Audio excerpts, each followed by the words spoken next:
ಬೆಂಗಳೂರಿನ ಪತ್ತಿ ಸಭಾಂಗಣದಲ್ಲಿ ಐಟಿ ಉದ್ಯಮವಾದ ಕ್ಯಾನರೀಸ್ ವತಿಯಿಂದ 16ನೇ ವರ್ಷದ ಕನ್ನಡ ರಾಜ್ಯೋತ್ಸವ ಕಾರ್ಯಕ್ರಮ ಮತ್ತು ಕ್ಯಾಲೆಂಡರ್ ಬಿಡುಗಡೆ ಹಾಗೆಯೇ ಸಾಂಸ್ಕೃತಿಕ ಸಮಾರಂಭ ಅದ್ದೂರಿಯಾಗಿ ನೆರವೇರಿತು. ಸಾಹಿತಿ ಸೋಮೇಶ್ವರ್ ಮತ್ತು ಕ್ಯಾನರೀಸ್ ಸಂಸ್ಥೆಯ ಸಿಇಒ ಶೇಷಾದ್ರಿ ಅವರು ದೀಪ ಬೆಳಗಿಸಿ ಈ ಕಾರ್ಯಕ್ರಮದ ಉದ್ಘಾಟನೆಯನ್ನು ನೆರವೇರಿಸಿದರು.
ಐಟಿ ಉದ್ಯಮವು ಸಂಪೂರ್ಣ ಆಂಗ್ಲಮಯವಾಗಿರುತ್ತದೆ.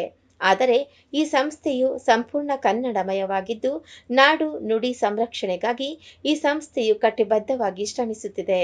ಹಾಗೆಯೇ ನಮ್ಮ ನಾಡಿನ ಇತಿಹಾಸ ಮರೆಯಬಾರದು ಎನ್ನುವಂತಹ ಉದ್ದೇಶದಿಂದ ಈ ಸಂಸ್ಥೆಯ ಕಚೇರಿಯ ವಿಭಾಗಗಳಿಗೆ ನಾಡಿನ ಹೆಸರಾಂತ ಕವಿಗಳು ಮತ್ತು ನದಿಗಳ ಹೆಸರು ಇಡಲಾಗಿದೆ. ಕನ್ನಡಿಗರು ಕನ್ನಡ ಮರೆಯಬಾರದು ಮತ್ತು ಪರಭಾಷಿಗರಿಗೆ ಕನ್ನಡ ಕಲಿಸುವ ಕೆಲಸವಾಗಬೇಕು ಎಂಬುದು ಈ ಕ್ಯಾನರೀಸ್ ಸಂಸ್ಥೆಯ ಉದ್ದೇಶ.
ಕ್ಯಾನರೀಸ್ ಐಟಿ ಸಂಸ್ಥೆಯ ಕನ್ನಡ ರಾಜ್ಯೋತ್ಸವದಲ್ಲಿ 600ಕ್ಕೂ ಹೆಚ್ಚು ಸಿಬ್ಬಂದಿಗಳು ಭಾಗವಹಿಸಿದ್ದು, ಈ ಸಿಬ್ಬಂದಿಗಳಿಂದ ಗೀತೆ ಗಾಯನ, ನೃತ್ಯ ಮತ್ತು ನಾಟಕ, ಚಲನಚಿತ್ರ ಗೀತೆಗಳ ಗಾಯನ ಮೊದಲಾದ ಸಾಂಸ್ಕೃತಿಕ ಕಾರ್ಯಕ್ರಮವನ್ನು ಆಯೋಜಿಸಲಾಗಿತ್ತು. ಕನ್ನಡ ಭಾಷೆ ಅತಿ ಪ್ರಾಚೀನ ಭಾಷೆ. ಅದನ್ನು ಉಳಿಸಿ ಬೆಳೆಸಲು ಕ್ಯಾನರೀಸ್ ಸಂಸ್ಥೆ ದಿಟ್ಟ ಹೆಜ್ಜೆ ಇಟ್ಟಿದೆ. ಈ ಕುರಿತು ಕ್ಯಾನರೀಸ್ ಸಂಸ್ಥೆಯ ಸಿಇಒ ಶೇಷಾದ್ರಿ ಅವರು ಮಾಧ್ಯಮಕ್ಕೆ ತಮ್ಮ ಪ್ರತಿಕ್ರಿಯೆಯನ್ನು ವ್ಯಕ್ತಪಡಿಸಿದರು. ನಮಸ್ಕಾರ, ನನ್ನ ಹೆಸರು ಶೇಷಾದ್ರಿ ಶ್ರೀನಿವಾಸ್ ಅಂತ. ನಾನು ಕ್ಯಾನರೀಸ್ ಸಂಸ್ಥೆಯ ಸಿಇಒ ಆಗಿ ಕಾರ್ಯನಿರ್ವಹಿಸ್ತಾ ಇದ್ದೇನೆ. ಇದು ನಮ್ಮ 16ನೇ ವರ್ಷದ ಕನ್ನಡ ರಾಜ್ಯೋತ್ಸವ ಆಚರಣೆ. ನಾವು ಸಂಸ್ಥೆ ಓಪನ್ ಮಾಡಿ 34 ವರ್ಷ ಆಗಿದೆ. ಸತತವಾಗಿ 16 ವರ್ಷ ಈ ರಾಜ್ಯೋತ್ಸವ ಒಂದು ಕಾರ್ಯಕ್ರಮನ ಹಮ್ಮಿಕೊಂಡಿದ್ದೇವೆ. ಸೊ ನಾವು ಇಡೀ ಕರ್ನಾಟಕದಲ್ಲೇ ಮೊದಲನೇ ಸಂಸ್ಥೆ ಈ ರಾಜ್ಯೋತ್ಸವ ಅಂತ. IT ಇಂಡಸ್ಟ್ರಿಯಲ್ಲಿ ಯಾರು ರಾಜ್ಯೋತ್ಸವ ಮಾಡೋದಕ್ಕೆ ಹಿಂಜರಿತಾ ಇದ್ರು. ಸೊ ನಾವು ಅದನ್ನು ಆ್ಯನ್ಯಲ್ ಇವೆಂಟ್ ಆಗಿ ಕನ್ವರ್ಟ್ ಮಾಡಿ ಫಸ್ಟ್ ಟೈಮ್ ನಾವು ಶುರು ಮಾಡಿದ್ವಿ. ಇದನ್ನು ನೋಡಿ ಸಾಕಷ್ಟು IT ಸಂಸ್ಥೆಗಳು ನಮ್ಮನ್ನು ಫಾಲೋ ಮಾಡಿ ಅವ್ರೂ ರಾಜ್ಯೋತ್ಸವ ಕಾರ್ಯಕ್ರಮನ ಹಮ್ಮಿಕೊಳ್ತಾ ಇದ್ದಾರೆ. ಇಲ್ಲಿ ವಿಶೇಷ ಏನು ಅಂದರೆ ನಮ್ಮ ಎಂಪ್ಲಾಯೀಸೇನೆ ಒಂದು ಸ್ಟೇಜ್ ಪರ್ಫಾರ್ಮೆನ್ಸ್ ಇರ್ಬೋದು, ಅವರ ಏನು ಬರುತ್ತೋ ಅದನ್ನು ಡ್ಯಾನ್ಸ್ ಇರ್ಬೋದು, ನೃತ್ಯ ಇರ್ಬೋದು, ಒಂದು ನಾಟಕ ಇರ್ಬೋದು, ಹಾಡಿರ್ಬೋದು, ಎಲ್ಲ ನಮ್ಮ ಎಂಪ್ಲಾಯೀಸೇ ಮಾಡ್ತಾರೆ. ಅವರ ದಿನಚರಿ ಕೆಲಸಗಳಲ್ಲಿ ಸ್ವಲ್ಪ ಟೈಮ್ ತೊಗೊಂಡು ಪ್ರಾಕ್ಟೀಸ್ ಮಾಡಿ ಅವರೇ ಬಂದು ಪರ್ಫಾರ್ಮ್ ಮಾಡ್ತಾರೆ. ಇನ್ನೊಂದೇನು ಅಂದರೆ ಈ ಸಲ ವಿಶೇಷವಾಗಿ ನಾವು ಒಂದು ವರ್ಷದಿಂದ ನಾವು ಕನ್ನಡನ ಕಲಿಸ್ತಾ ಇದ್ದೀವಿ ಸುಮಾರು ಎಂಪ್ಲಾಯೀಸ್ಗೆ. ಅದನ್ನು ಒಂದು ಕಾರ್ಯಕ್ರಮ ಅಂತಲೂ ಹಮ್ಮಿಕೊಳ್ತಾ ಇದ್ದೀವಿ. ಸುಮಾರು ಒಂದು 15ರಿಂದ 20 ಜನಕ್ಕೆ ಲಾಸ್ಟ್ 6 ತಿಂಗಳಿಂದ ಕನ್ನಡ ಕಲಿಸಿದ್ದೀವಿ. ಅವರು ಈಚೆ ಕಡೆ ಹೋಗಿ ವ್ಯವಹರಿಸ್ಬೋದು, ಮತ್ತು ಅವ್ರ ಆಟೋದಲ್ಲಾಗಲಿ ಅಥವಾ ಬಸ್ಸಲ್ಲಾಗಲಿ ಓಡಾಡೋದಕ್ಕೆ ಇದಕ್ಕೆಲ್ಲನೂ ಸಾಕಷ್ಟು ವ್ಯವಸ್ಥೆ ಮಾಡಿಕೊಟ್ಟಿದ್ದೀವಿ ಅವ್ರಿಗೆ. ಸೊ ಹೀಗಾಗಿ ನಮ್ಮ ಇನ್ಕ್ಲೂಸಿವಿಟಿ ಅಂತ ಏನು ಕಾನ್ಸೆಪ್ಟ್ ಮಾಡಿದ್ದೀವೋ ಕಲ್ಚರಲ್ಲಿ, ಅದನ್ನು ನಮ್ಮ ಎಂಪ್ಲಾಯೀಸ್ನ ಎನ್ಕರೇಜ್ ಮಾಡ್ತೀವಿ. ನಮ್ಮ ಸಂಸ್ಥೆಯಲ್ಲಿ ನೀವು ಬಂದರೆ ಎಲ್ಲ ಕಾನ್ಫರೆನ್ಸ್ ರೂಮ್ಗೂ ಕವಿಗಳ ಹೆಸರು, ನದಿಗಳ ಹೆಸರು, ಹಾಗೂ ನಮ್ಮ ಲ್ಯಾಪ್ಟಾಪ್ಸ್ಗೂ ಅಷ್ಟೇ ನಮ್ಮ ಕರ್ನಾಟಕದ ವಿವಿಧ ಭಾಗಗಳ ಹೆಸರುಗಳನ್ನು ಇಟ್ಟಿದ್ದೇವೆ.